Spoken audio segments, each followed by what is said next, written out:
Hello, good day everyone. Irini Hara streaming from Oslo, Norway again for the podcast Autism on 360 degrees. Today I have a third guest, Geir Dale. Welcome, Dale. Welcome, Geir. Thank you Thank for you. being here. I'm Thank going you. to introduce him just a little bit and then give space for him to speak about himself.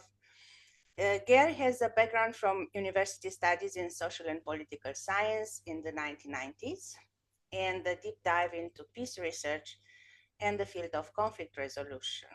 And he started working with children, adolescents, and their parents, teachers, and other support persons in local communities in and around Oslo.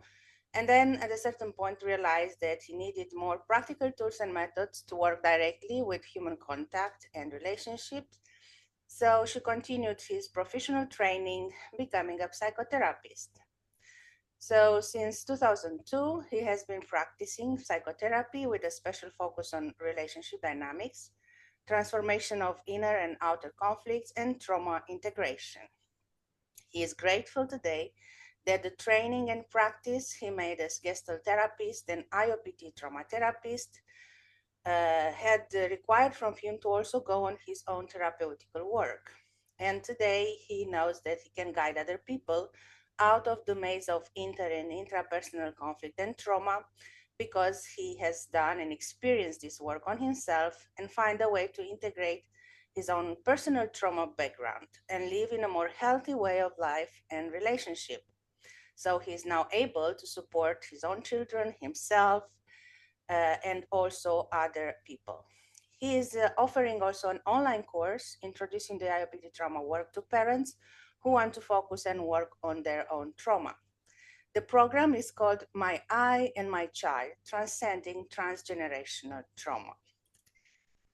Welcome again, Geir. I can give you the floor now to just add anything you think is relevant also for the podcast topics. And I'm very happy to have you here today. Thank you very much, Irini. And so I don't know if there's something specific to add, but I would like to say that I'm very grateful for your invitation. I think what you're doing with this podcast is so important to widen the lens in a way.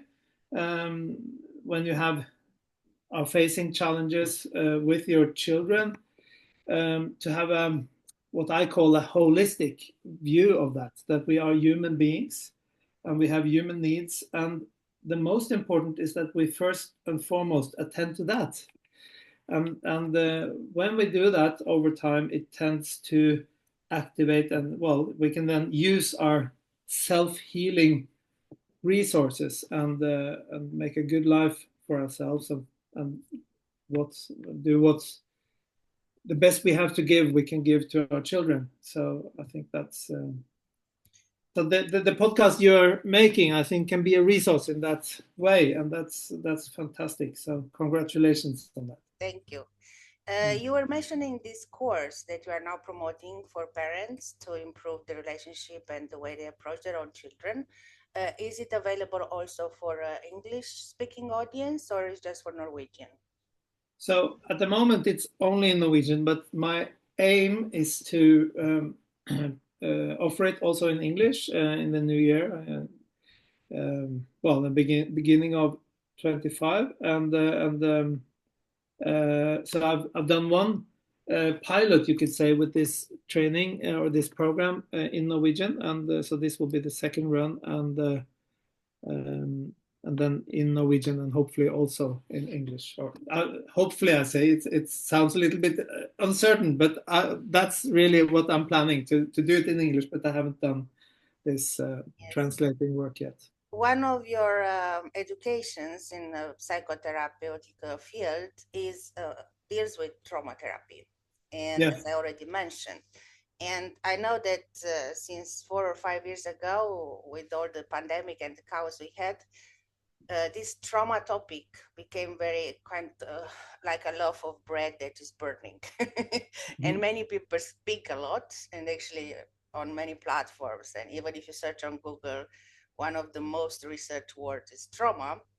But my Oh, quest really? is always to, yes, yes, yes. I It's didn't know. a That's lot of amazing. written, written Wow. and spoken about trauma. Yeah, yeah. My quest, especially when I deal with a therapist working with this, is actually okay. We speak a lot, but how much we do, and why would be important to actually do something about our traumas. So, would you like to explore a little bit these two questions? Why is important to work I with didn't trauma? quite get it. So I think you have to repeat the two questions. I was thinking of the pandemic and how it's triggering our trauma. And Yes. well, the pandemic is one thing. The planned pandemic is another way of looking at it, and how our authorities are going to war. Here in Norway, we have this electricity price. It's going in the skies. So there's so much going on in our times that is triggering people, and suddenly we feel, oh, maybe I can't trust the authorities anymore because they are not doing what they're told, and they're not creating peace, they're not creating welfare and health, but the opposite. We live in a society where, well, as human beings, we are so vulnerable. I heard someone say that actually we are born too early, all of us. We are born after 9 months, but in fact, if we were to be as ready as horses or sheep or other mammals, we would have to stay there for 15 months. So when we come out, we are totally dependent on our mother and our father, um, for safety, and we feel this safety when they can relate in an authentic way with love, and give us the feeling that I'm loved, I'm wanted exactly for who I am, and with all my facets. So this vulnerability is on the individual level, but it's also on the collective level. We are also collectively vulnerable. So when this thing they call the pandemic is happening, and with all the fear mongering, then people are triggered, and then we don't behave in our healthy way anymore. We behave in a survival way, where stress programs is really what's running the show, and I think that's, well. Um, in my experience, that's very much of what's been going on more than usual the last 3 or 4 years. So At least, practically, we would say that this pandemic triggered a lot of trauma response, or as you said, survival strategies. Could you explain a little bit for those who don't know much about the theory behind this IoPT method, how this relates with trauma, what actually means a survival strategy, and why it's important to understand what's all about, even to trace a yeah, biography of trauma. yeah, okay, I'll try to do that. So I think it's important to understand trauma. We need to understand and start with grasping what is the human psyche, what is really um, this psychological function in us. And I think the human psyche is um, the part in us that takes information in, that processes information and makes choices on basis of information. And the reason, the function of why we're doing that is that the psyche is there to help us to get contact with our environment so that we can fulfill our needs.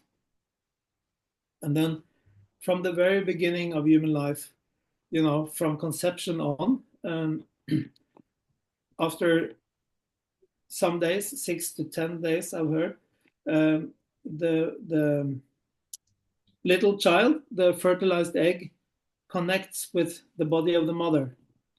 So that's when our first relationship starts, and then we have needs that we need other people and other people's presence in relation to us to have fulfilled. And so trauma is very, put simply, it's that we have some needs that we need to have fulfilled to exist, existential needs.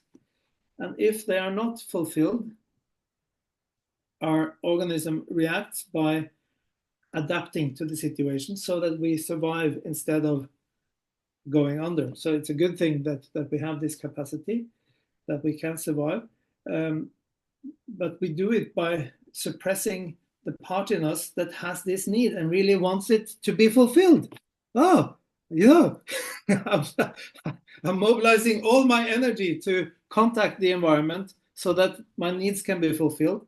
And then in no time, I have to stop that mobilization and put it away, because it can also put my uh, existence in danger if that's what's running the show. So you could say this energy mobilization, that my heart starts beating faster, the blood runs quickly, and the lungs are working. Well, they're not at that early stage. They're not working really because they haven't been developed. But and all the functions are maximizing their speed and mobilization. And then, so in order to get away from this situation, because our organs cannot take it, it's too much for the heart. It can take it maybe for some seconds or a minute, I don't know exactly, but it's overwhelming us. So we need to shut it down, and the organism does that for us. And then we survive by identifying with, okay, whatever the environment needs, how the environment needs us to be. So what is my mother's need, what is my father's need, and so on. So And practically, this is like a kind of physiological, but also cerebral or mental and emotional complex of reactions of our body when this stress factor or a traumatic event happens. And this can start at conception, from what you say, from embryo state, and then goes on along the pregnancy and further on. well, it's of course, a human being consists of all of these different systems: the nervous system, the psyche, the body, uh, metabolism, all of these systems. So instead of mentioning all of that, I like to talk about the living human organism, and it's always the case that we are one. And all of these different aspects or systems that are working in the human organisms, they are related. So it's like, if you take a piece of paper and you curl it, then both sides of the paper are well curled. So in that sense, it affects the whole human being. And as you say, it can happen already from the very beginning of life, during pregnancy, um, which is a very vulnerable time for the child, and also, of course, for the mother, for the family. It can happen during birth. It can happen during the very first days and weeks and months of life after birth, where we are still very, very dependent and vulnerable. And it can also happen later in life. And I think, with my training in IoPT, so that's an abbreviation, stands for Identity Oriented Psychotrauma Therapy, or psychotrauma theory. Um, so we are very much interested in what's going on in the very beginning of life, because if trauma happens at a very early stage, then there is a tendency that it will keep happening, that re-traumatization will happen also later in life, and also that this survival, that we do something different than what we really need in order to survive, and this has a cost. So the burden of living through my survival strategies will increase and become greater. So then later in life, most of my clients are adults, and they come to me when at this late stage in life, or not. Well, I do have some young clients also, absolutely, but it's quite common that people come, in their earliest maybe 30s, but 40s, 50s, and 60s, and because the way we live our life, um, cut off from this part of us that have existential needs that are not met.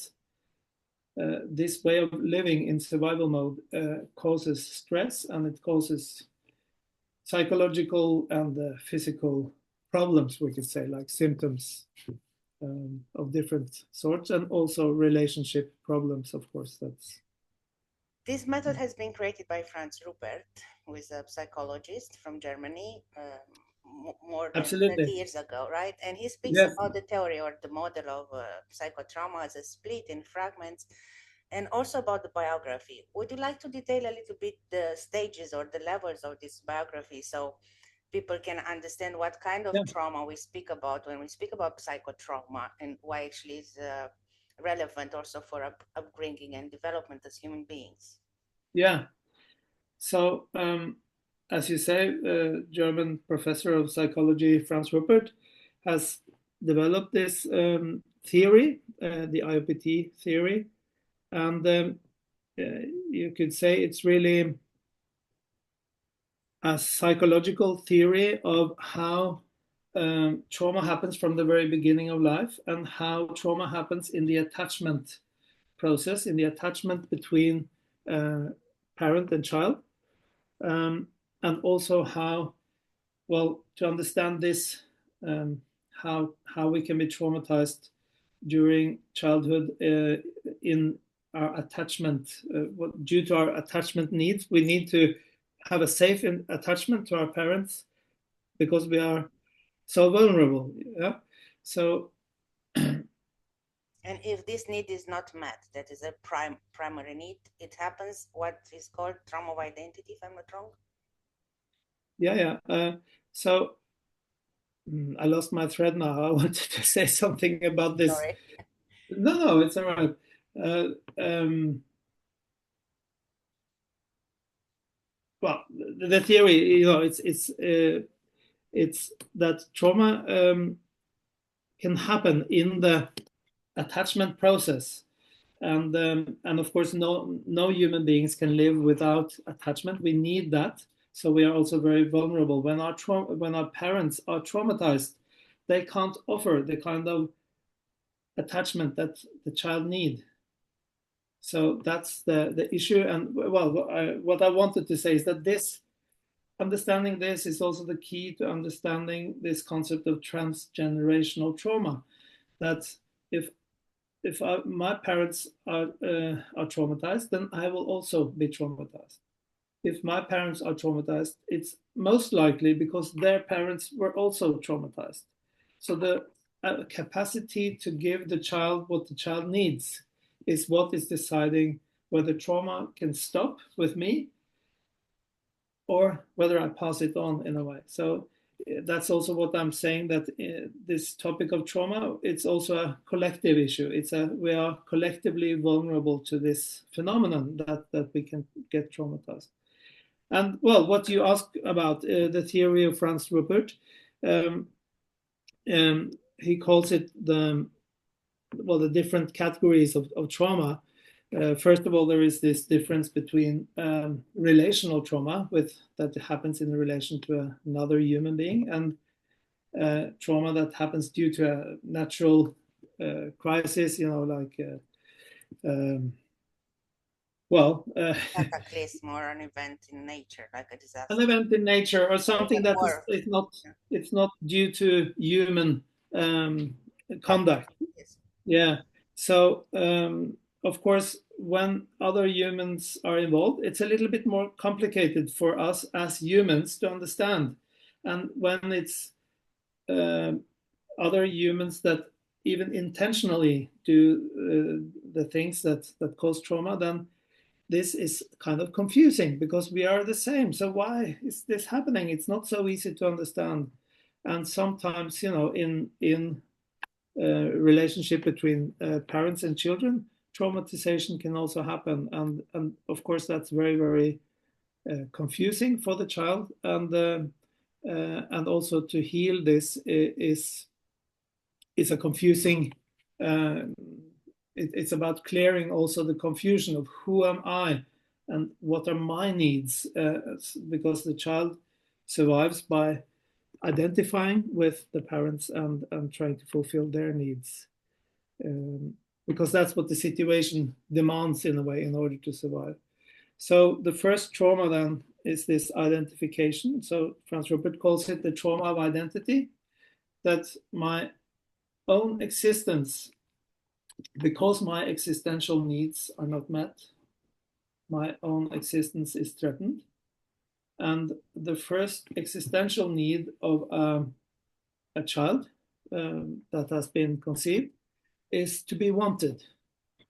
So I read the other day that as early as on day 6, the child sends out the living organism, that's developing to become a child, sends out a hormone that the mother's nervous system can perceive that the child is there. So in a way, it's okay, I'm here.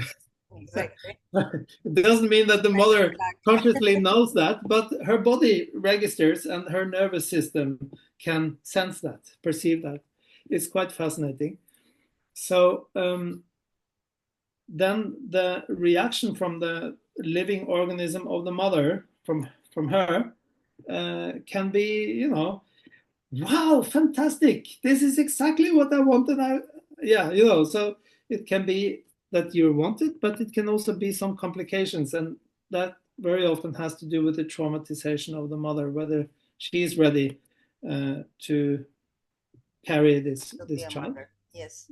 Yeah. And sometimes it actually can happen that the child is conceived by a violent act, like rape, or that the mother doesn't want the child because there is no father present, or it just happens that they have to split. And there are so many causes that can create this principle of I don't want this child, right?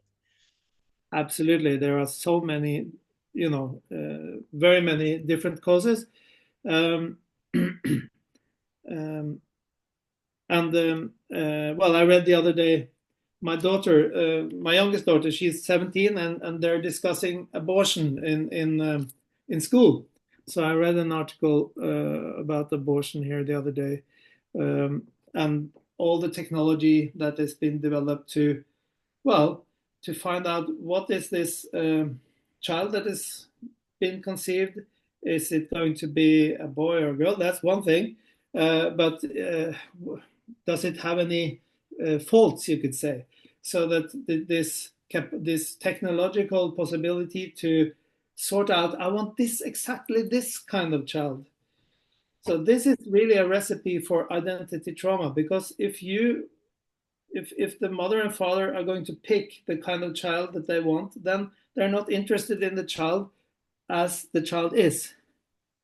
And that's traumatizing for the child. That means the child is not welcome for who he or she is.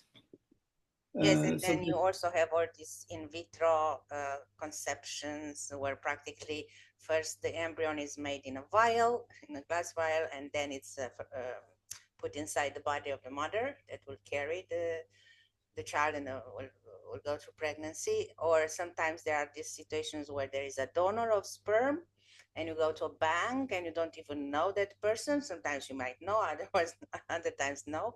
So these are all situations that already bring traumatization even before it happens to yeah, yeah, some extent, if we can call it like that. yeah, And absolutely. many But people don't know about it, right? Because they think, oh, it's technology, I can afford it.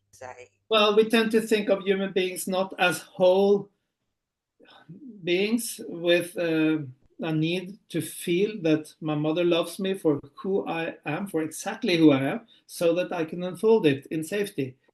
So we tend to think of human beings as technical, well, these technical solutions with the medical, Western medical paradigm. I think that's you could say it's a side effect that our society is structured also on the basis of this, and this forms and shapes our culture and so on. So yeah, it's a huge issue.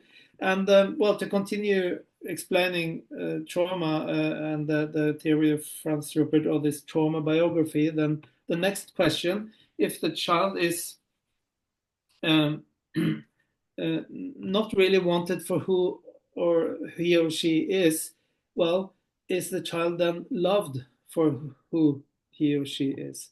And as I said earlier, this feeling of safety and attachment is really to do with feeling that I am loved for who I am. So, When and doesn't this, happen, then it's what we call trauma of love.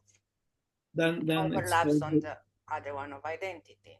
yeah, it's an existential need to feel that my parents they love me, and if it doesn't mean that they don't if I don't feel it, but maybe their capacity to express love and to allow love in their life has been hampered by their traumatization. So, it's very important, I think, with this, that we don't.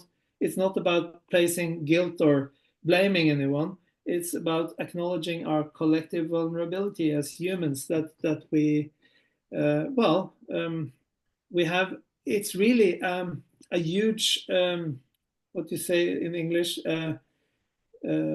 accomplishment to give a child the upbringing and the well, to The love satisfy and all the everything needs that of, needs. of, Yes. of a child.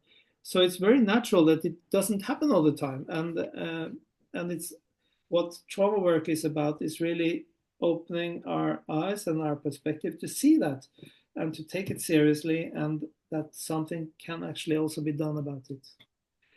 You mentioned a lot the role of the mother and how important is this symbiotic connection or entanglement or whatever we want to call it from the very beginning, from the conception and further on. And I would like, if you feel so, to comment a little bit about what actually means for a mother to grow into parenthood, so or motherhood, if she's not fully aware of what she carries in terms of trauma, how this can actually impact the whole developmental flow or process for her own child. Yeah, well, the most important is what we already touched upon, that, well, if the mother, for instance, didn't get the love that she needed as a child, maybe as a 1 year old child or a 1 week old child, then there will be a trauma of love. And the consequence of trauma of love will be that her own capacity to love herself and to be in a loving relationship will be, well, there will be some limitations to her capacity. And this, of course, is a crisis for the child, because the child doesn't understand that. For the child, then the only answer to why what it needs is not there. The only answer is something must be wrong with me. Maybe I'm not lovable. Maybe I have to hold myself back so that I don't come in the way, because then I might get then my mother may be relieved, and then maybe more of the love I need will come to me. So this is it's this trauma work is it's really um, understanding what the individual needs in order to also fulfill relational needs. So the mother um, uh, needs to, how to put it, if um, a person has trauma from her childhood, then very often what happens is that we learn to adapt and to live our life in the way that we did to survive. So, in order to fulfill a child's needs, we need to change that. We need to go out of this survival mode and come to our healthy parts that are actually in an authentic way attending to our needs. So, first of all, these needs to be wanted, that I want myself for who I am. I can accept myself and want myself, and I can also be loving or considerate, compassionate, understanding to myself. um, so, and then if I can do that, then I can also, or if a mother can do that, she can ask also, you know, uh, that other people may help her to fulfill the needs that she cannot do on her own. Of course, she will need a father, she will need other support persons in the situation of carrying forth a child. So You have been my therapist for a while. Now I can say it. yes, yes. I'm a mother too, and I'm a mother of a child with special needs because my son has this diagnosis of autism. I call it Yeah. diagnosis, it's a label the system uses. Other people don't agree with using this kind of medicalization terminology. I don't know another one because it's how I've been served since he got the diagnosis. So Mhm, I'm going to mhm, use it, but I apologize for those who don't want to hear it, that it's something else. mhm, But what I want to say that for me, from my own experience as mother, as a parent, doing this trauma work or trauma healing in therapy, it has been very useful to not only understand myself, but to start to understand and connect more with my son. Because for quite a while, also considering that his birth had a lot of trauma, emotional trauma, physical trauma around it, so there was already a lot of background of traumatization. For a long time, I didn't know I was so much disconnected from actually who I was, what was needed, and I just focused on giving him everything is necessary in the, let's call it, in the external world, or basic needs to feed him and yes, to keep him warm and things like that. But emotionally, for a while, I was a little bit disconnected, or a little bit more, to say like that. And I also discovered in these last years where I started work also in studying trauma work, and that these kids also suffer a lot from the traumas of their mother because of this symbiotic entanglement at the beginning. And I suppose that a lot of my traumas actually were somehow passed to my child, and then other situations that he also had independently of me contributed to this and to his condition to a certain extent. Would you like to comment a little bit more on how actually when a parent, and especially a mother, is not aware of what she carries inside from the perspective of trauma, can actually mhm. impact not only the development but also the health condition of a child, and how can be reconstructed, because there is always room to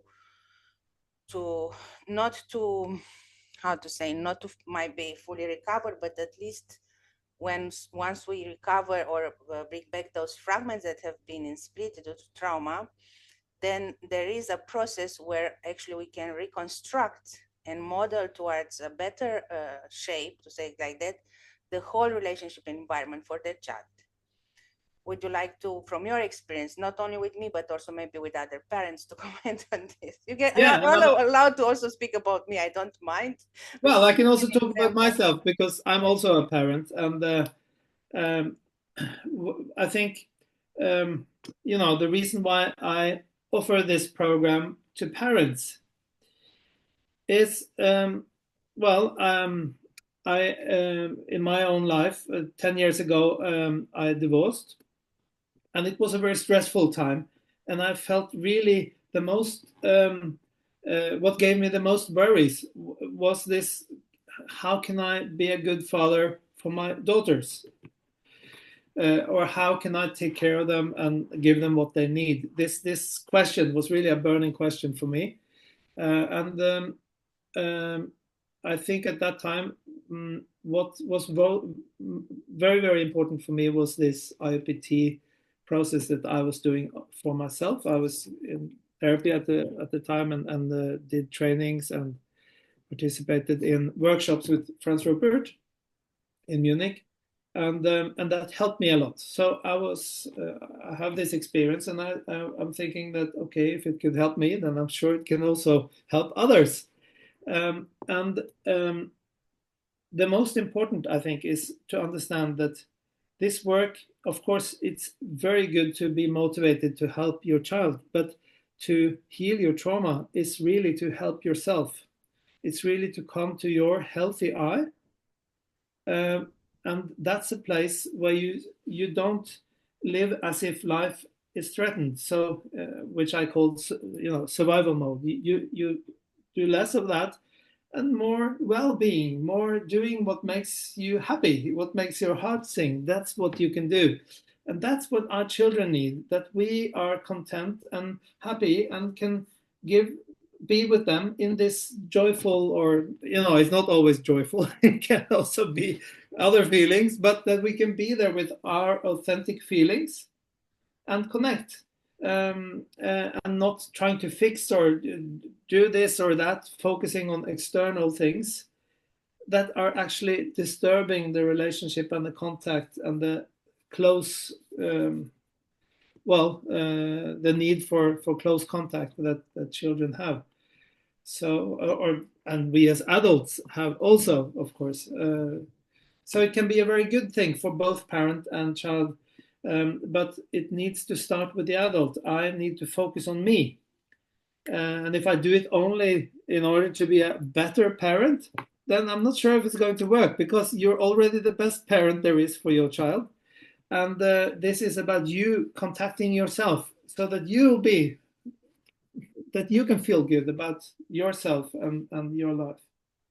So, and what you're asking about, what a mother carries or what a father carries, and this worry about transgenerational trauma, that, okay, if maybe my child picks that up from me, the pain that I have not processed in me, that my child will have to deal with that because I haven't done it. So, well, I think um, what's important to understand is this attachment process, that if the child does not feel the feelings of the mother, then that's unbearable for a child. The child needs to feel the feelings to feel safe, and it needs to feel the loving feelings, to feel that it's loved. And if that's not there, because maybe the mother is stressed, maybe she's triggered into her own trauma feelings, then that's the only place where the child can feel the mother.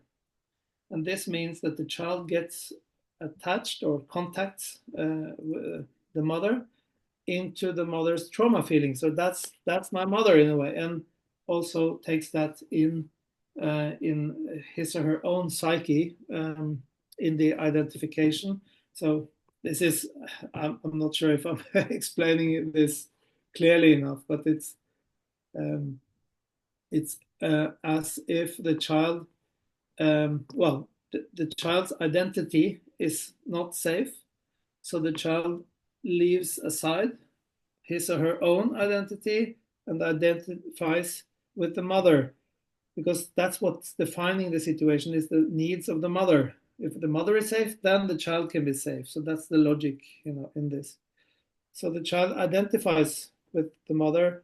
And what is the mother? Well, yeah, that's these trauma feelings that my mother carries, maybe subconsciously, maybe she's not aware of it at all, because it happened early, or, So in that way, the child can integrate in his or her own psyche trauma that didn't really happen in. The trauma that happened to the child was that the contact with the mother that was needed wasn't there. But to establish some kind of contact, these trauma feelings are included in the child's psyche and stays there, and And also that limits or shapes the development from there. there are different coping or survival strategies, like the child would want to save the mother or to take care of the mother, or do something so the mother never dies. I remember for myself, for example, when I was very little, I was looking to my mother, and I was loving her so much that I didn't want her to die never. And that was already without me knowing that. Now I know because I have studied and worked with it. It was a survival strategy as a child. Mhm. Um, and this is a work that, from my perspective as a parent, not as a therapist, always compensate on long term. And that's why I always advise people to invest in this work rather than investing in external properties and cars and whatsoever, because on long term you will be at gain. Mm. Um, as a therapist and working with people and Yeah. exploring this realm of trauma that is so complex with so many layers, so many levels of traumatization, and also knowing, as you were speaking, the transgenerational mechanism of transmission of traumas and the collective, and how we as a collective respond and manifest this. Do you have any opinion about actually this work, this therapy, this type of therapy could serve the system? And when I speak about the system, I mean the educational system, but also the healthcare system, in order for these systems that also represent some kind of authority for the society could bring improvements and create preventive measures against traumatization or re-traumatization. Do you have an opinion or an idea how this could be done actually in practice? Because as I said, there is a lot of talk, but then when you confront yourself with specific, very real situations when actually you need from the system to have a specific kind of support, there is not so much done in terms of trauma prevention or trauma therapy. Yeah. Well, I think one thing we can learn from systems theory is that systems have a tendency to do what systems do and to keep doing what systems are doing. And that's what they're protecting. And that's the logic of a system, that it's self perpetuating in a way. So to totally change a system, I don't know. I think working as a private therapist in private practice, um, I started out as a long time ago as a political scientist, and I really wanted to work with the system. And of course, I'm doing that still. I'm also part of many systems. But I think for this work, I think it's important that you think for yourself and you take full responsibility for your personal individual life and for your children, so that instead of asking the system about what should I do, ask yourself. And we live in an information revolution. So I heard someone say the other day that every mobile phone, every smartphone has a lot more information than this university that used to be in the old times in Alexandria in Egypt. so, We we have have all ChatGPT today. we Everything have is all there. the information that we need in order to find out how to solve our issues and how to fulfill our needs. So instead of waiting for the system to change, well, change yourself. Like Gandhi said, be the change that you want in the system. To see in the world. It's what I did because the system doesn't have any answer to my questions. I speak about Yeah, I think about what you're doing is so that. courageous, and I think it's And then I try to find on my own, and I try to train myself to actually understand what it's all about and things like that. Yes. absolutely, and I think um, that's the most efficient way to to change your situation. If you're not happy with the way things are, then try to see it in a different way. See if you can get support, and trust yourself in that. So if you feel someone is saying things or working in a way that, okay, maybe there is something to that, then go for it and try it out. And if not, then you can go somewhere else. But there is so much available inside the systems outside. So make your own system would be my reply, I Yes, we think. need support system, and let's say that Norway is not always the most effective in this realm Well, of I think creating we have a this support. fantastic welfare state, but like any bureaucracy or Yeah, it's very bureaucratic. any system, it has a tendency to protect its ways and maybe shut the eyes to other perspectives. Whereas there are other ways of Other seeing things, perspective. and maybe that will work better if you're in a special needs situation. Yes. Yes, there is a lot to speak about trauma. We only touched very somehow superficially the topic, but maybe in Yeah, another situation, another context in the future, we can go also in other directions and explore more. I think yeah, we are almost close to the end of this conversation.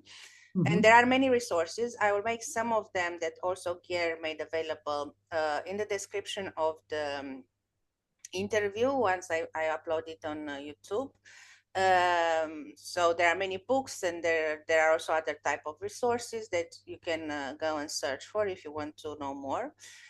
Before we end, Geir, I would like to know if you would like to bring a reflection or maybe something that you retain important for the parents and especially for mothers.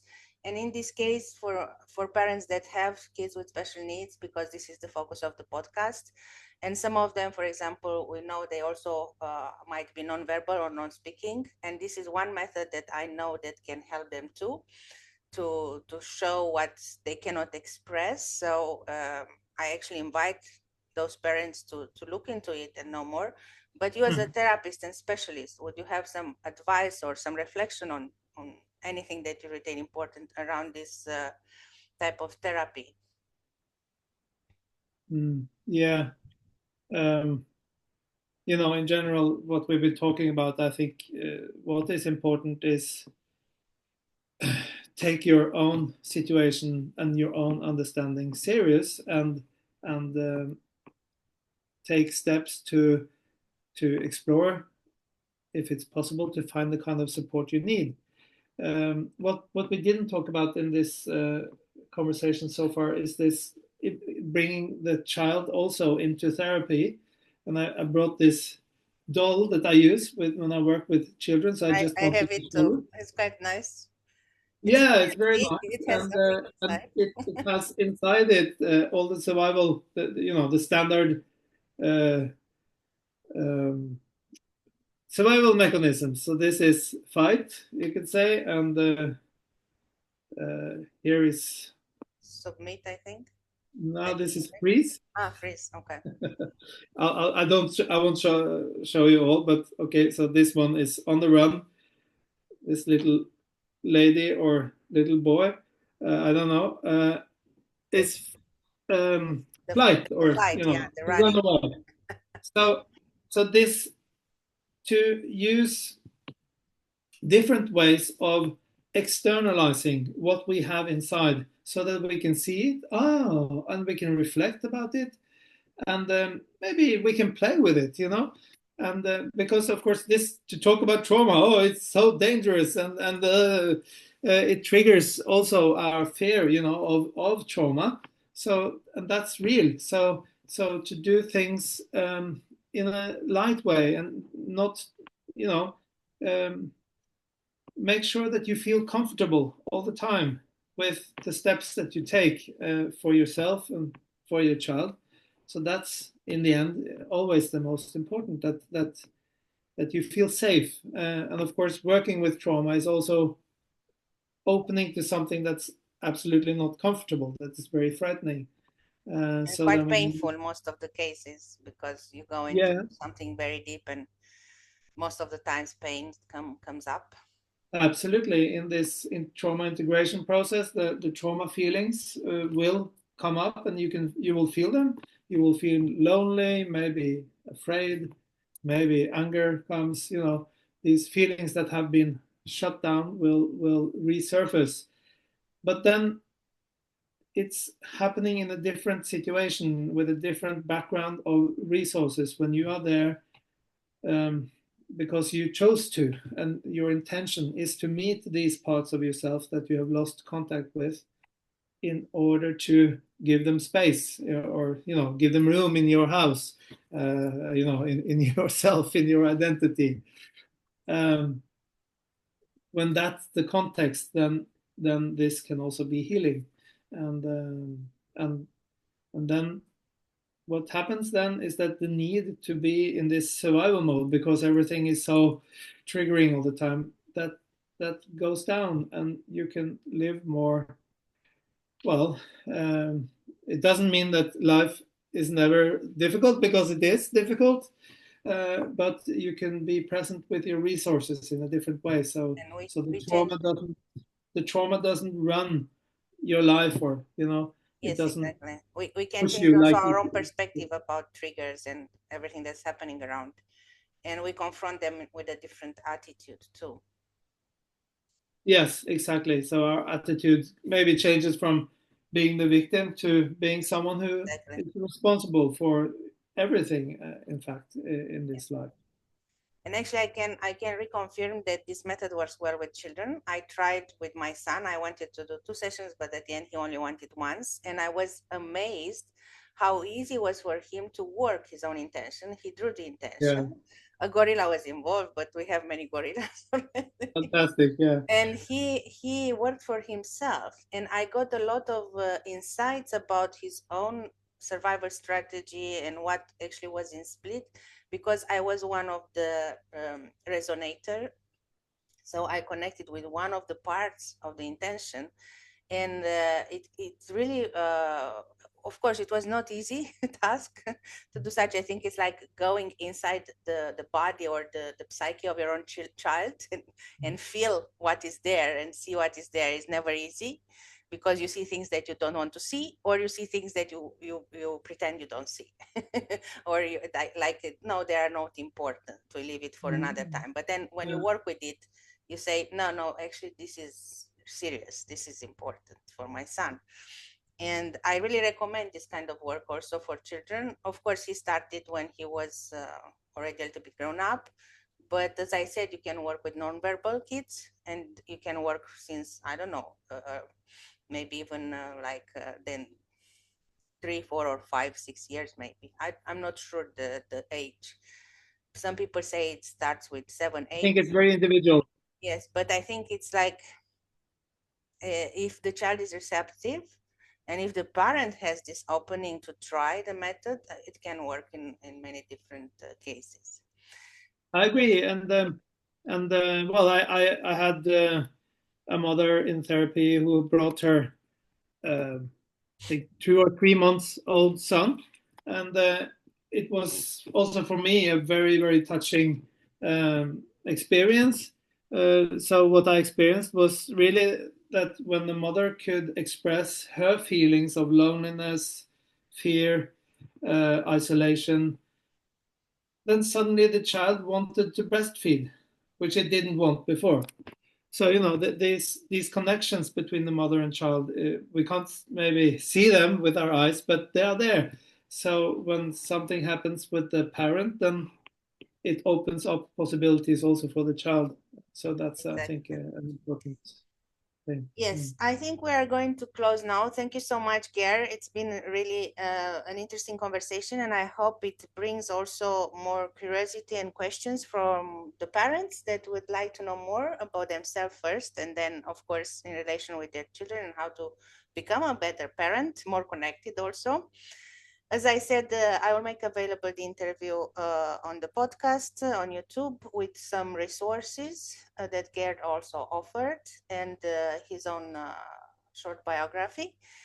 And I'm hopeful to be able to do this before this year ends. So in the next one, I bring other guests. And of course, the invitation still stays open for another interview further on. Maybe you will also have more case studies from parents with kids with special needs, so we can also talk a little bit in more specific situations about what the contribution of this method can be. Yeah, And that would be very interesting. I feel that's what I would like. If we had more time, then I would go into, how do we work in this kind of yes, therapy? exactly. Because that's also in itself a very, very fascinating, well, experience. And We can so I'd repeat really and like do to share on that. this topic too further on, maybe next year. For the moment, I close here, and I thank you again for coming, for taking this challenge. I felt it was a little bit challenging at the It beginning. was But challenging. now, I'm not talking in an interview every day. So this is for me a special occasion, and thank you very much for inviting me. It was very, very well. I really like talking about these things, and thank you for I think they doing are that with me. important things to speak about, and we should keep talking. And I salute you. And we don't see each other probably before Christmas or celebrations now for winter. So I wish you all a Merry Christmas or happy celebration with a lot of light and love and a lot of connections. Thank you and bye. Bye bye.